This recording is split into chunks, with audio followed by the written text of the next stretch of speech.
Students, जय हिंद, वंदे मातरम। आज basic math की सीरीज़ में हम लेके आए हैं परसेंटेज का टॉपिक। इससे पहले 5 वीडियो बन चुकी हैं, छठी वीडियो बना रहे हैं। पूरा बेसिक विद शॉर्टकट आपको करवा चुका हूँ। जिन बच्चों ने वो वीडियो नहीं देखी वो ज़रूर देखें। आज हम प्रैक्टिस सेट कर रहे हैं। प्रैक्टिस सेट के लिए कुछ क्वेश्चंस लिख लिए हैं और जो पहले शॉर्टकट मैंने करवाए थे वो शॉर्टकट इसमें यूज़ होंगे, ताकि प्रैक्टिस सेट के दौरान आपको शॉर्टकट रिवीजन हो जाएं।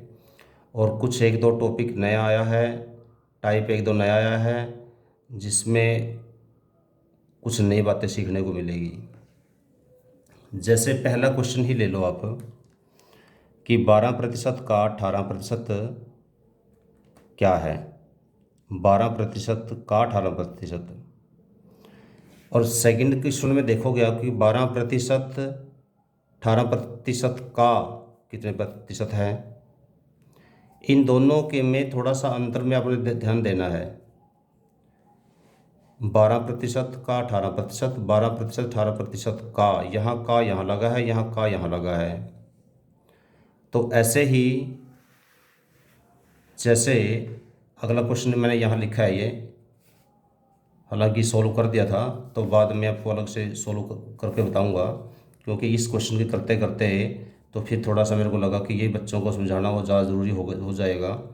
तो दोबारा क्वेश्चन लिखा है ये। अब ये क्वेश्चन है कि 12% का 18% कितने प्रतिशत है, और ये 18% 12% का कितने प्रतिशत है। देखो यहाँ का पहले लगा है, यहाँ का बाद में लगा है।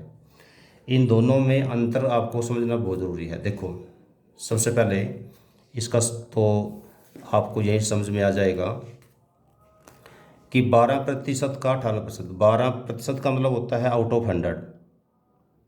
पिछली बार बताया था कि परसेंटेज का मतलब क्या होता है, आउट ऑफ 100, 100 में से।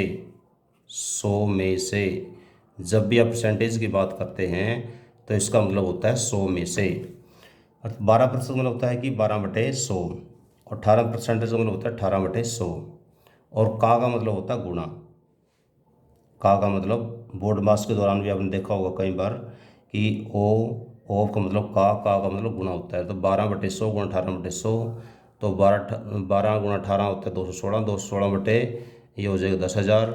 अब ये पॉइंट जीरो कितनी है, ये 1 2 3 4, 4 जीरो है, तो 4 डिजिट के बाद पॉइंट लगना है। तो 4 में क्या होगा, 1 2 3, अब यहाँ तो केवल 3 थे, तो जीरो लगा करके पॉइंट पूरा बनाया, और तो उत्तर आ जाएगा हमारा 0.026। तो ये जो पॉइंट है, पॉइंट के इस साइड की वैल्यू है वो हमारी मेन है। इस साइड में तो जीरो जो लगाया हो तो केवल वैसे लगाने की परंपरा है, इसकी कोई वैल्यू नहीं होती। तो मेरे को लगता है आपको समझ में आ गया होगा। ये 12/100 गुणा 18/100 करना है। अगला था जैसे कि 12% 18% का कितने प्रतिशत है। अब यहाँ पर का देखो किसका लगा हुआ है। ये हमेशा ध्यान देना, परसेंटेज में जिसके साथ का लगा होगा वो बेस होगा। परसेंटेज अब निकालते हैं, जैसे कितने प्रतिशत निकालने का मतलब क्या है कि हमें परसेंटेज कन्वर्ट करना है, और इस परसेंटेज में जो कन्वर्ट करना है तो यहाँ पर है किसका, 18 का, क्या 12, अर्थात 12% निकालना है 18 का। तो क्या होगा, 12% बटे 18% गुणा 100। देखो वैसे तो 12% मतलब 12/100 होता है, और 18 का 18/100 होता है, कि 12/100 डिवाइड बाई 18/100 फिर गुणा 100 करते हैं। ठीक है, तो उस केस में हम डायरेक्ट हमने क्या किया, कॉम्पिटिटिव एग्जाम में शॉर्टकट करते हुए जितना टाइम बचे उतना अच्छा होता है, डायरेक्ट 12% बाई 18% करके गुणा 100 कर दिया। ठीक है, तो रियल में तो कहने का मतलब क्या है इसका, 12% मतलब 12/100 भाग 18/100, कहने का मतलब तो इसी ये है इसका, और गुणा 100, ये बड़ी गुणा। तो इसको काटेंगे तो कटने के बाद आपको पता है कि 12/100 कन्वर्ट हो जाते हैं, ये 100/18 हो जाएगा, उल्टा हो जाएगा गुणा में कन्वर्ट करने के लिए 100 हो जाएगा, 0 0 कट जाएगी, तो 6 पे कट गया, 6 दूनी 12, 6 3 18, तो कटने के बाद ये क्या आ जाएगा, 200/3 आ जाएगा। तो इतना करने के बजाय मैं तो ये कहता हूँ कि जब दोनों परसेंटेज हो ना, तो परसेंटेज से परसेंटेज डायरेक्ट कैंसिल कर सकते हो आप। जैसे ये 12%, ये 18%, परसेंटेज से परसेंटेज कैंसिल कर दिया।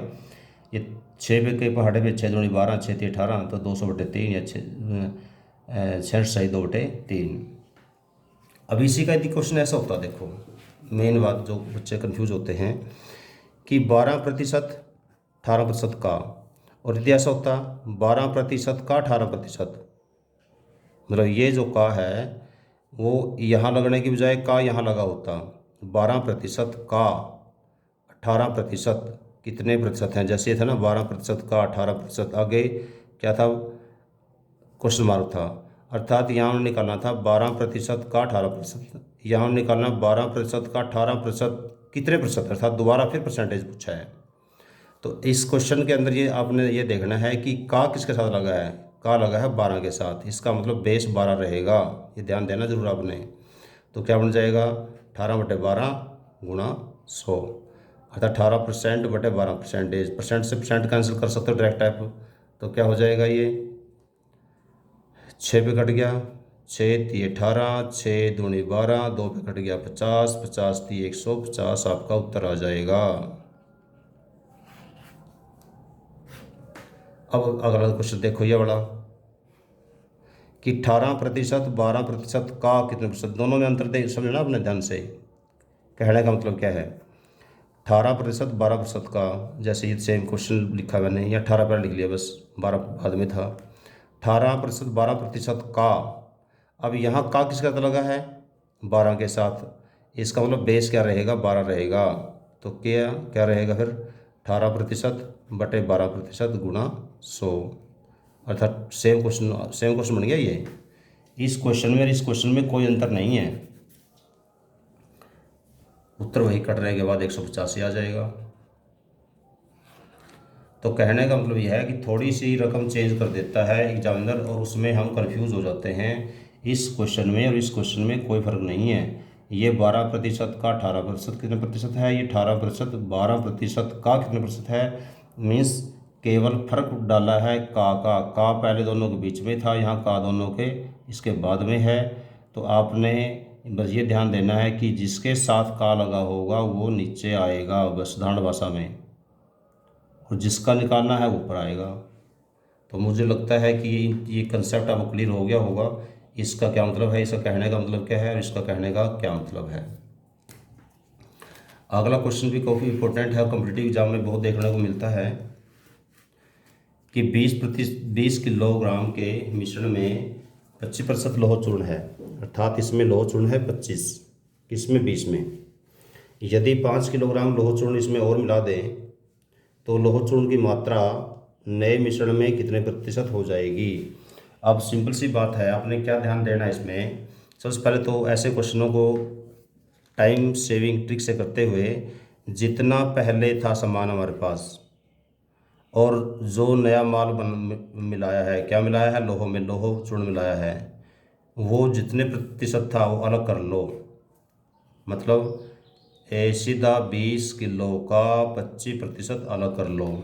ये 4 पे कट गया, ये 5 पे कट गया, तो ये हो गया 5 किलो। ठीक है, और ये जो मैंने पेन से करके दिखाया है ये आपने ज़बानी कर सकते हो, ये ऐसा इतना क्वेश्चन दो पेपर में कॉम्पिटिटिव एग्जाम में पेन जितना कम चलाओगे उतना अच्छा रहेगा, बार बार बोलता हूँ मैं। अब यहाँ पर एक चीज़ देखने की बात है कि उस मिश्रण के अंदर 5 किलो तो लोह चूर्ण है, इसका मतलब क्या हो गया, उस मिश्रण के अंदर उस 20 में से 15 तो अलग हो गया और 5 एक अलग हो गया, 5 तो लोहा हो गया, ठीक है, और बाकी 15 दूसरा है, दूसरा क्या है उसमें हमें बताया नहीं गया। 20 में से 15 और 5 हो गए, ठीक है, 5 आपने निकाल लिया था। अब कहता है कि इसमें 5 किलो चूर्ण और मिला दिया, ये बड़ा मिलाया इसमें लोहो, तो ये कितना हो जाएगा, यहाँ तो कुछ मिलाया नहीं, तो ये तो 15 रहेगा, और ये कितना हो जाएगा 10 हो जाएगा, अर्थात 10। अब लोह चूर्ण कितना हो गया 5 और 5 10, और ये जो दूसरा अदर था, अदर जो भी सामान था उसमें ये हो गया 15 था, और उसमें कुछ मिलाया है नहीं, 15 का 15 है। तो कुल मिलाकर के ये कहेंगे कि टोटल जो वेट है ना वो तो हो जाएगा 20 पहले था, 5 किलो और आ गया, तो टोटल वेट आ जाएगा 25। या हम ऐसे कह सकते हैं कि 15 किलो तो हो गया अदर्स और लोह चूर्ण हो गया 10, तो टोटल हो गया 25 किलो। ठीक है, अब ये आपने कोशिश करना है कि यहाँ तक आप ज़बानी ही करना, और पेपर में ज़बानी ही करना चाहिए। अगला पार्ट क्या पूछा आगे कि लौह चूर्ण की मात्रा नए मिश्रण में कितने प्रतिशत होगी। अब यहाँ सीधी सी बात है, अब ये देख लो कितने प्रतिशत है निकालने के लिए। टोटल लौह चूर्ण कितना है 10 किलो, और टोटल मिश्रण कितना है 25। तो क्या हो जाएगा परसेंटेज निकालने के लिए 10/25 गुना 100 है, आपको उत्तर आ गया। बस सिंपल सा बात है, 25 चौके 100, 10 चौके 40% आपको उत्तर आ गया। और ये क्वेश्चन केवल आप जबानी करते हुए 2-4 सेकंड ही लगेंगे करने में। इसको मैंने आपको केवल करने के लिए इसलिए बताया है, दिखाया करके, ताकि आप सीख जाओ। यदि मेरे कोई कॉम्पिटिटिव एग्जाम में करना होता तो मैं इस तरीके से लिखता ना, फिर मैं सीधा करता यहीं पर ही कि 20 किलो है, 20 किलो का 25% चौथा हिस्सा है, अर्थात 5 किलो हो जाएगा। तो 5 किलो ये है, इसका मतलब है कि 20 में से 15 और 5 अलग अलग हो गए, 15 एक है, 5 अलग है, 5 और मिला दो, इसका मतलब है 5 और 5 10 हो जाएगा वो, और वही 15 रहेगा, 15 और 10 25 बन जाएगा। तो हम क्या करेंगे 10/15, 10/25 गुना 100 कर देंगे जबानी। और 25 का भाड़े पे 100 आता भी है, 25 के 100, तो 4 10 से गुणा करेंगे, 10 के 40% आपको उत्तर आ जाएगा। इस प्रकार से मन ही मन में करने का प्रयास करें और जल्दी कॉम्पिटिटिव एग्जाम में आगे बढ़ें। अगला जो टाइप है काफ़ी इंपॉर्टेंट टाइप है। ये भी इंपॉर्टेंट टाइप में क्या है कि संख्या का 40% दिया है, वो है 40 एक संख्या का 40% दिया 60, संख्या ज्ञात करनी है। तो ऐसे क्वेश्चनों में भी ट्रैक्ट्रिक अप्लाई करो, जो उस टाइम मैंने आपको बताई थी कि देखो 40% एक्स मत मानना, कि 40% की जो वैल्यू है वो 60 है, ठीक है। और याद रखना कि संख्या का मतलब होता है 100%। संख्या, इसमें परसेंटेज नहीं पूछा आपसे, संख्या पूछी है, तो संख्या का मतलब क्या होता है 100%। तो कहने का मतलब ये है कि 40% की वैल्यू 60 है, तो 100% की वैल्यू निकालनी है। क्वेश्चन आपका ये है, सिंपल क्वेश्चन। तो आपने क्या करना है, इसको 40 की वैल्यू 60 है, तो एक की वैल्यू कम होगी ज़्यादा होगी, कम होगी। कम के लिए क्या करते हैं भाग करते हैं, तो 60/40 हो गया। यदि एक की वैल्यू 60/40, 100 की वैल्यू क्या होगी कम या ज़्यादा, ज़्यादा होगी। तो ये क्या करेंगे गुणा करेंगे, यहीं पर ही कर लो, अलग अलग लिखने की जरूरत नहीं है बाद में। कभी इसके लिए इस लाइन के लिए अलग लिखो, इस लाइन के लिए अलग लिखो, इतना टाइम है तो कॉम्पिटिटिव एग्जाम में। तो 20 का पार्ट घट जाएगा, ये 20 दूनी 40, 20 30 60, क्या होगा ये 200/300/2, ये भी घट जाएगा, 50 पे काट दो, तो ये हो गया सीधा 50 150। तो ये उत्तर आ गया आपका 150, ठीक है। 300/2 150, जो घटता यहीं काट लो। अब आपने अगला एक बात ध्यान देना, अगला क्वेश्चन, ये क्वेश्चन दोनों एक जैसे से हैं, थोड़ा सा चेंज किया मैंने ताकि इनमें कन्फ्यूजन ना रहे, और इसको शॉर्टकट में कैसे करें, आप ट्रिक से जल्दी कैसे करें। इस क्वेश्चन में दिया है हमारे को 40% दिया है, और 40% का 60% दिया है, और 60 दिया है, और संख्या का 200% निकालना है। इस बार संख्या नहीं निकालनी बल्कि संख्या का 200% निकालना है। तो कई बार तो क्या होता है कि आप जो मैथ पढ़ते हैं, ज़्यादातर मैथ में क्या लिखा होता है कि पहले हम संख्या निकालेंगे, संख्या निकालने के बाद संख्या का 200% करेंगे। पर पेपर में कॉम्पिटिटिव एग्जाम के अंदर आपको संख्या निकालने की जरूरत नहीं है, डायरेक्ट ट्रिक अप्लाई करेंगे आप। हाँ, कौन सी, कि जैसे 40% की जो वैल्यू है ना वो 60 है। अब आपसे संख्या नहीं पूछी, मतलब डायरेक्ट संख्या का 200%, तो हम डायरेक्ट 200% निकाल देंगे, संख्या निकालने की हमें जरूरत ही नहीं है।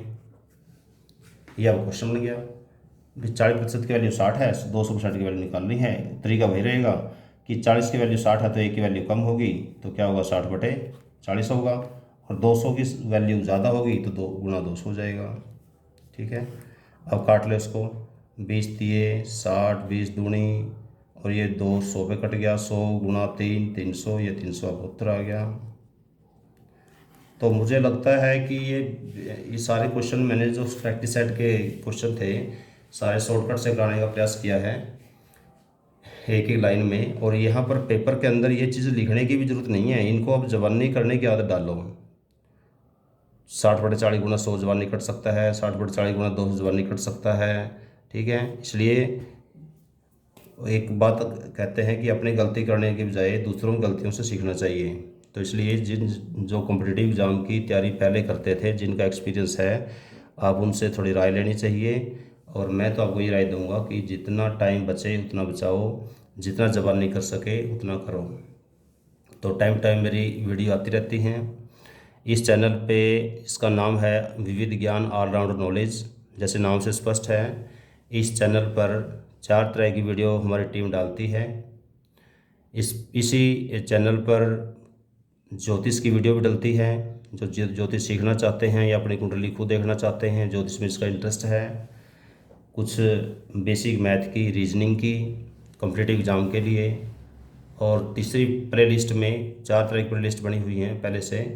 एक जो गवर्नमेंट की जो प्रोजेक्ट्स है आते हैं, सरकार की जो योजनाएं आती हैं आम पब्लिक के लिए, उसके लिए वीडियो डालता रहता हूं मैं, हमारी टीम। और उसके अलावा कुछ जो मोटिवेशनल लेक्चर्स होते हैं वो भी इसमें आते रहते हैं। तो ये जो चैनल है ये आपके लिए बहुत काम का है। इस कारण से इसको सब्सक्राइब करना है आपने, और आगे से आगे इसको प्रमोट करना है, शेयर करना है। तो धन्यवाद साथियों, सब्सक्राइब ज़रूर करें।